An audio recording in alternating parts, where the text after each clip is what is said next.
ఆకాశవాణి ప్రాంతీయ వార్తలు చదువుతున్నది కె సుమా.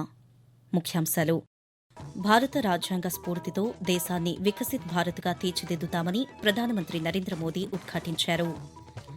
ఆంధ్రప్రదేశ్లో పునరుత్పాదక విద్యుత్ రంగంలో పెట్టుబడులు పెట్టేవారికి చేయూతనిస్తామని ముఖ్యమంత్రి నారా చంద్రబాబు నాయుడు హామీ ఇచ్చారు. తెలంగాణ రాష్ట్రంలో ప్రతిభ సాధించేలా గురుకులాలను ప్రక్షాళన చేస్తామని ముఖ్యమంత్రి రేవంత్ రెడ్డి తెలిపారు. ఆంధ్రప్రదేశ్ రాజధాని అమరావతి నిర్మాణ పనులు శరవేగంగా జరగనున్నాయని పురపాలక శాఖ మంత్రి పి. నారాయణ పేర్కొన్నారు. తెలంగాణ రాష్ట్రంలో గ్రూప్ 2 పరీక్షలు ఈ రోజు రేపు జరగనున్నాయి. ఆధార్ కార్డు వివరాలను ఉచితంగా మార్చుకునే గడువును వచ్చే ఏడాది జూన్ వరకు పొడిగించారు. వార్తల వివరాలు: భారతదేశ ఐక్యతకు రాజ్యాంగమే మూలస్తంభమని ప్రధానమంత్రి నరేంద్ర మోదీ ఉద్ఘాటించారు. భారత రాజ్యాంగం 75 ఏళ్ల ఉజ్వల ప్రయాణంపై లోక్సభలో 2 రోజుల పాటు జరిగిన ప్రత్యేక చర్చకు నిన్న ఆయన సమాధానం చెబుతూ, భిన్నత్వంలో ఏకత్వమన్నది మన దేశ విశిష్ట లక్షణమని అన్నారు. ఎన్డీఏ ప్రభుత్వం చేపడుతున్న విధానాలు, తీసుకుంటున్న నిర్ణయాలు దేశ ఐక్యతను బలోపేతం చేసే దిశగా ఉన్నాయని చెప్పారు. ఒకే దేశం ఒకే పన్ను, ఒకే దేశం ఒకే రేషన్ కార్డు, ఆయుష్మాన్ కార్డు వంటి కార్యక్రమాలు దేశం శరవేగంగా అభివృద్ది సాధించడానికి దోహదం చేస్తున్నాయని నరేంద్ర మోదీ పేర్కొంటూ, पहला संकल्प है, चाहे नागरिक हो या सरकार हो, सभी अपने कर्तव्यों का पालन करें। हर क्षेत्र, हर समाज को विकास का लाभ मिले, सबका साथ सबका विकास हो। तीसरा संकल्प है, भ्रष्टाचार के प्रति जीरो टॉलरेंस हो। देश के कानून, देश के नियम, देश की परंपराओं के पालन में देश के नागरिकों को गर्व होना चाहिए. ఆంధ్రప్రదేశ్లో పునరుత్పాదక విద్యుత్ రంగంలో పెట్టుబడులు పెట్టేవారికి ప్రభుత్వం పూర్తి సహకారం అందజేస్తుందని ముఖ్యమంత్రి నారా చంద్రబాబు నాయుడు హామీ ఇచ్చారు. చెత్త నుండి విద్యుత్ ఉత్పత్తి చేసే సంస్థలు ఎస్ఏఈఎల్, నార్ఫండ్, ఎన్టీబీ ప్రతినిధులు నిన్న అమరావతిలో తనను కలుసుకున్న సందర్భంగా ఆయన మాట్లాడుతూ, హరిత ఇంధన విధానం అమలు చేసే కార్యక్రమంలో భాగంగా ఈ సంస్థల ప్రతినిధులతో చర్చలు జరిపామని చెప్పారు. రాష్ట్రంలో పునరుత్పాదక విద్యుత్ రంగంలో పెట్టుబడులను స్వాగతిస్తున్నామని, చెత్త నుండి విద్యుత్ను ఉత్పత్తి చేయడానికి అనుసరిస్తున్న సాంకేతిక పరిజ్ఞానాన్ని ఎస్ఏఈఎల్ సంస్థ ప్రతినిధులు వివరించారని ఆయన చెప్పారు. వ్యవసాయ వ్యర్థాలను ఉపయోగించి రైతుల ఆదాయం పెంచే ఈ తరహా ప్రాజెక్టులను ఆంధ్రప్రదేశ్లో అమలు చేయడానికి రాష్ట్ర ప్రభుత్వం పూర్తి సహాయ సహకారాలు అందజేస్తుందని చంద్రబాబు నాయుడు హామీ ఇచ్చారు. తెలంగాణ రాష్ట్రంలో గురుకులాలను మంచి ప్రతిభ సాధించే విధంగా ప్రక్షాళన చేస్తామని ముఖ్యమంత్రి రేవంత్ రెడ్డి ప్రకటించారు. రంగారెడ్డి జిల్లా చిలుకూరులో గురుకుల పాఠశాలను నిన్న సందర్శించిన సందర్భంగా ఆయన మాట్లాడుతూ, రాష్ట్రంలో గురుకుల బాటా కార్యక్రమాన్ని ప్రభుత్వం ప్రతిష్టాత్మకంగా తీసుకుందని తెలిపారు. కాంగ్రెస్ ప్రభుత్వం అధికారంలోకి వచ్చిన తర్వాత ఆహార ఛార్జీలను 40% మేర పెంచిందని రేవంత్ రెడ్డి పేర్కొంటూ, భవిష్యత్తులో నేను కూడా ఎక్కడికి వెళ్ళినా రెసిడెన్షియల్ స్కూల్స్ విజిట్ చేస్తా, పిల్లలతో ఇంటరాక్ట్ అవుతా. ఈసారి విద్యాశాఖకు 21,000 కోట్ల రూపాయలు కేటాయించినము.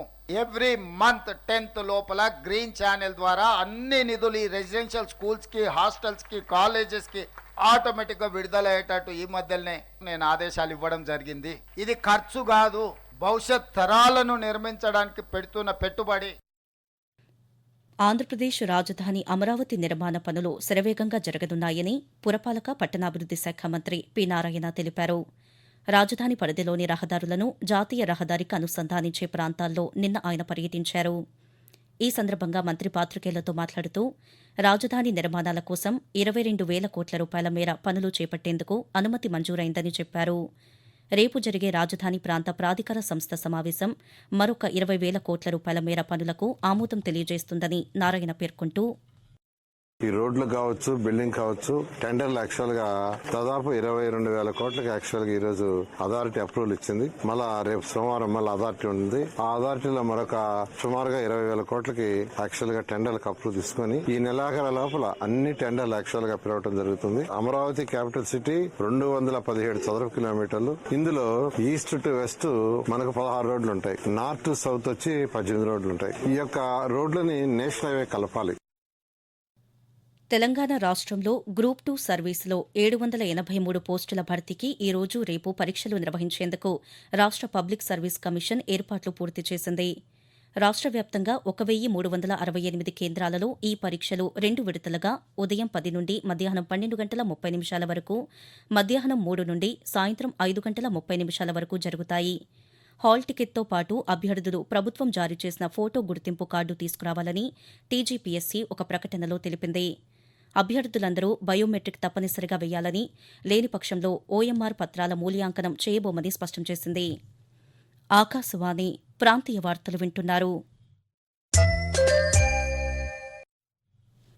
తెలుగుదేశం పార్టీ వ్యవస్థాపక అధ్యక్షుడు, చలనచిత్ర నటుడు స్వర్గీయ నందమూరి తారక రామారావును స్ఫూర్తిగా తీసుకుని తెలుగు జాతికి ప్రపంచ ఖ్యాతి తీసుకువస్తామని ఆంధ్రప్రదేశ్ ముఖ్యమంత్రి నారా చంద్రబాబు నాయుడు అన్నారు. కృష్ణా జిల్లా పోరంకిలో నిన్న జరిగిన ఎన్టీఆర్ సినీ వజ్రోత్సవ కార్యక్రమంలో ఆయన ముఖ్య అతిథిగా పాల్గొని మాట్లాడుతూ సినిమాలలో పాత్రకు ప్రాణం పోసిన ఏకైక నటుడు ఎన్టీ రామారావు అని అన్నారు. వైవిధ్యభరితమైన పాత్రలలో నటించి ప్రజలను మెప్పించారని కొనియాడారు.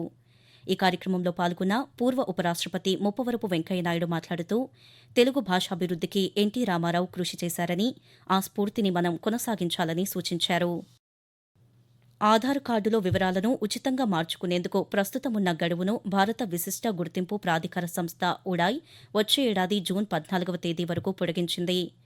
ఆధార్ కార్డులో చిరునామా, ఇతర మార్పులు చేసుకోదలిచిన వారికి ఈ గడువు పొడిగింపు వల్ల వెసులుబాటు లభిస్తుందని ఎక్స్ వేదికగా ఉడాయ్ పేర్కొంది. నిబంధనల ప్రకారం ప్రతి 10 ఏళ్లకు ఒకసారి ఆధార్కు సంబంధించిన వివరాలను సరిచేసుకోవాల్సి ఉంటుంది. ప్రస్తుతం ఈ గడువు నిన్నటితో ముగిసింది. ఒకే దేశం ఒకే ఎన్నికలకు సంబంధించిన 2 బిల్లులను కేంద్ర ప్రభుత్వం రేపు లోక్సభలో ప్రవేశపెట్టనుంది. ఇందుకు సంబంధించిన రాజ్యాంగం 129వ సవరణ బిల్లు, కేంద్రపాలిత ప్రాంతాల చట్టాల సవరణ బిల్లును కేంద్ర న్యాయశాఖ మంత్రి అర్జున్ రామ్ మేఘ్వాల్ రేపు లోక్సభలో ప్రవేశపెడతారు. దేశవ్యాప్తంగా ఒకేసారి ఎన్నికలకు మార్గమం సుగమం చేస్తూ ఈ అంశాన్ని పరిశీలించడానికి ఏర్పాటు చేసిన ఉన్నత స్థాయి కమిటీ సిఫారసులను కేంద్ర ప్రభుత్వం ఆమోదించింది. మాజీ రాష్టపతి రామ్నాథ్ కోవింద్ అధ్యక్షతన ఏర్పాటైన ఈ కమిటీ రాజకీయ పార్టీలు, సంబంధిత నిపుణులతో విస్తృత స్థాయిలో చర్చలు జరిపి సిఫారసులు రూపొందించింది. ఆంధ్ర రాష్ట్ర సాధన కోసం ఆమరణ నిరాహార దీక్ష చేసి అమరుడైన పొట్టి శ్రీరాములు వర్ధంతి ఈరోజు. 1901 మార్చి 16న మద్రాసులో జన్మించిన ఆయన భాషా ప్రయుక్త రాష్ట్రాల ఏర్పాటుకు కారణభూతులయ్యారు. 1930 సంవత్సరంలో ఉప్పు సత్యాగ్రహంలో పాల్గొని జైలు శిక్ష అనుభవించారు. క్విట్ ఇండియా ఉద్యమంలోనూ చురుకుగా పాల్గొన్నారు. ఆంధ్ర రాష్ట్ర సాధన కోసం 1952 అక్టోబర్ 19న ఆమరణ నిరాహార దీక్ష చేపట్టి ఆ దీక్షలోనే 1952 డిసెంబర్ 15వ తేదీన కన్నుమూశారు. ఆంధ్ర రాష్ట్రం ఏర్పాటు కోసం బలిదానం చేసిన మహనీయుడు పొట్టి శ్రీరాములు వర్ధంతి సందర్భంగా రాష్ట్ర ప్రజలు ఆయనకు ఘనంగా నివాళులర్పిస్తున్నారు. తెలంగాణ పోరాట యోధుడు దొడ్డి కొమురయ్య గొప్ప పోరాట యోధుడని ముఖ్యమంత్రి ఏ రేవంత్ రెడ్డి పేర్కొన్నారు. హైదరాబాదులో దొడ్డి కొమురయ్య కురుమ భవనాన్ని నిన్న ఆయన ప్రారంభిస్తూ సాయుధ రైతాంగ పోరాటాన్ని ముందుండి నడిపించారని అన్నారు. రాష్ట్రంలో 98% మేర కులగణన పూర్తయిందని, కులగణన కార్యక్రమం మొత్తం పూర్తయిన తర్వాత స్థానిక సంస్థల ఎన్నికల్లో అన్ని వర్గాలకు ప్రాధాన్యం కల్పిస్తామని రేవంత్ రెడ్డి పేర్కొన్నారు. ఇదిలా ఉండగా హైదరాబాదులో నిన్న జరిగిన ప్రపంచ మాదిగ దినోత్సవ కార్యక్రమంలో కూడా రేవంత్ రెడ్డి పాల్గొన్నారు. ఈ సందర్భంగా ఆయన మాట్లాడుతూ షెడ్యూల్డ్ కులాల వర్గీకరణకు తమ ప్రభుత్వం కట్టుబడి ఉందని స్పష్టం చేశారు. ఎస్సీ వర్గీకరణపై నియమించిన కమిషన్ నివేదిక వారం రోజుల్లో వచ్చే అవకాశం ఉందని రేవంత్ రెడ్డి తెలిపారు. ఆకాశవాణి ప్రాంతీయ వార్తలు ముగించే ముందు ముఖ్యాంశాలు మరోసారి.